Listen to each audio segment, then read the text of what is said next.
everybody, we're back. It's time for a thing a week. I'm back here with my son Quinn again, and we are here to do step 2 of the Big 4. You can get lessons from me at improvemyarchery.com. You can get in-person lessons or remote lessons via Zoom. You can set your phone up and we can talk to each other. I do everything, recurve, compound, traditional, whatever kind of archery you're into, I'm into it too.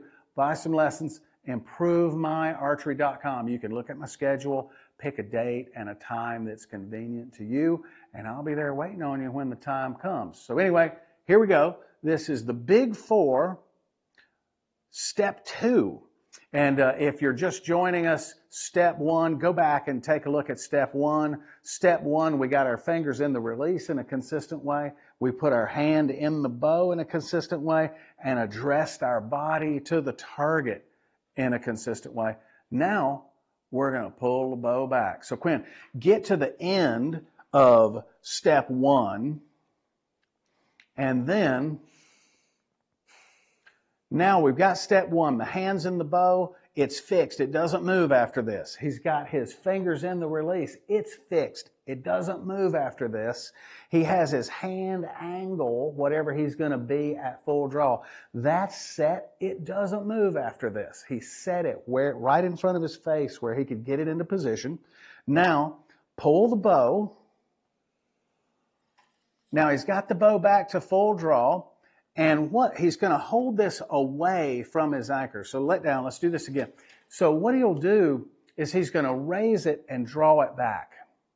And I always hold my release a couple of inches away from my anchor, because the farther this away is from my face, I can feel the weight and the direction of the weight.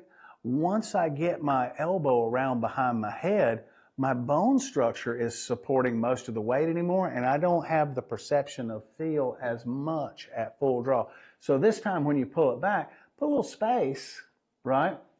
And he'll draw the bow, and when you pull the bow back, you'll kind of wind up a little bit to draw the bow, all right?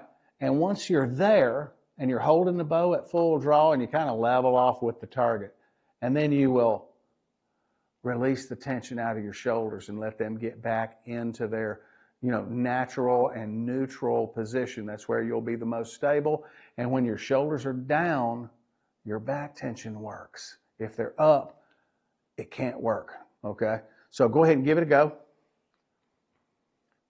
He's going to pull that back and pause, settle the shoulders, and now he's ready for step 3 of the Big 4. Wait a minute, one more thing. I forgot to tell you about leveling the bow off with the target and how to get your shoulders level with whatever target that you're shooting, right? I almost forgot that. Why didn't you tell me, right? When you pull the bow back, if you're shooting uphill or if you're shooting downhill, all of the internet people of the world have been passing this tip forward over and over, where you draw the bow level and then bend at the waist. It's absolutely wrong. And why people keep saying that over and over, it's almost as if they've never shot a bow downhill before. Because if you draw your bow back level and then just bend at the waist, when you get right about here, your back foot has to come off the floor to get more. So you're practically standing on one foot in order to shoot your bow downhill. Or if you're shooting uphill and you're bending at the waist, you run out of range of motion pretty quick, and you got this big pinch back here above your belt, and it just doesn't work. So when you're shooting on hills, you'll set your body up to the target first. That's part of step 1, when you set your body up. So let me hold your bow for a second. I'm going to demo this one. So here, hold that one. Okay.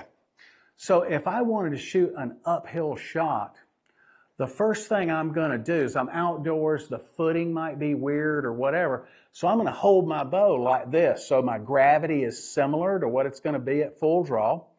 Then I'm going to get my shoulders kind of set to the target before I pull back. And you see, I can make adjustments to my stance so that I'm stable for shooting uphill.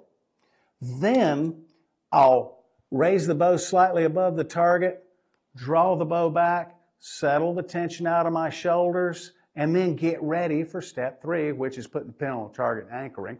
We'll go through that next week. But if you're downhill, you're going to hold the bow out here, get your stance set so that you're right and aligned with the target. Let me get my release back on. So that you're right and set for downhill, and then you'll align your shoulders up and draw the bow back, settle your shoulders, and then anchor, right? More on anchoring next week. So set your shoulders to the line of the target before you draw the bow back, right?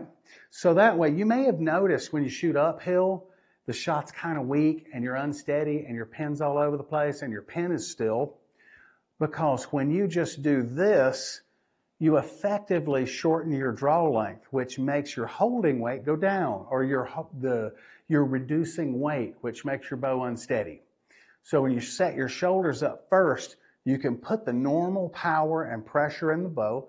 It stays consistent. And then when you anchor, everything is just like you're shooting 20 yards, which brings me to the 20-yard thing, right? So you may have, I don't have a target here, but I'm going to stand over here and demo. When you have like a vertical face where you got a bullseye here, a bullseye here, and a bullseye here, it's kind of a big deal. And if you shoot a vertical face, you might notice that your top bullseye is pretty tight, your middle bullseye is okay, and then you kind of lose control a little bit on the bottom. The reason for that is your pressure and alignment changes as if you draw high and go to the top target, then draw high and then go to the middle target, then draw high and go to the bottom target, your form changes. And between the top target and the bottom target at 20 yards is a big enough deal to change your stability, change your pressure, and change the speed of your release. So the way that you do that, you draw slightly above the top target and come to. Then you draw slightly above the middle target and come to. Then draw slightly above the bottom target and come to, so that your pressure stays the same on all 3 targets, your stability will stay the same on all 3 targets, and your group pattern in each bullseye will match each other. So the big giveaway is if you pull back and you aim at this bottom target and your aim is a little bit looser than it was up here, that's your sight saying, hey, you've made a mistake and it's unsteady. I wouldn't shoot that if I were you. And if you want a good score, don't listen to the one that says, go ahead, shoot it. It'll be fine. It's never fine.